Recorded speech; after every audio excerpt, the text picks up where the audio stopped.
একদিন সিম্বা আর তার বন্ধু ভূতো প্রজাপতি তাড়া করতে করতে এক গভীর জঙ্গলে এসে পৌঁছালো। তারা দুটি খুব বড় গাছের মাঝে অদ্ভুত একটি কালো কাঠের তৈরি পুরনো বাক্স খুঁজে পেল। বাক্সটির উপর অদ্ভুত কিছু চিহ্ন ছিল। ভূত বাক্সটি খোলার চেষ্টা করলো। সিম্বা অনেকবার বারণ করা সত্ত্বেও ভূত বাক্সটি খুলে ফেললো। ভেতরে একটি উজ্জ্বল পাথর দেখা গেল, যা থেকে আলো ঠিকরে বেরোচ্ছিল। হঠাৎ জঙ্গলে নীরবতা নেমে এলো। পাখিদের ডাক ও পাতার শব্দ মিলিয়ে গেল এবং তার বদলে চারিদিক থেকে আসতে লাগলো ফিসফিস শব্দ।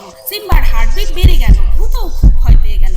তাদের চারপাশের ছায়াগুলো বড় ও অন্ধকার হতে শুরু করলো। ফিসফিস শব্দগুলো আরো জোরালো হয়ে উঠলো, আর সেই পাথরটি বাক্স থেকে বেরিয়ে বন বন করে ঘুরতে লাগলো। সিম্বা আর ভূত পালাতে চাইলো, কিন্তু তাদের পা যেন মাটিতে আটকে গেল। হঠাৎ বাক্সটি একটি বিকট শব্দে বন্ধ হয়ে গেল, আর চারপাশ অন্ধকার হয়ে গেল। ভূতকে আর কখনো দেখা যায়নি। ভিডিওটি ভালো লাগলে আমাদের কমেন্ট করে জানান আর লাইক করুন। আমাদের চ্যানেলটিকে সাবস্ক্রাইব করে ঘন্টা বাজাতে ভুলবেন না।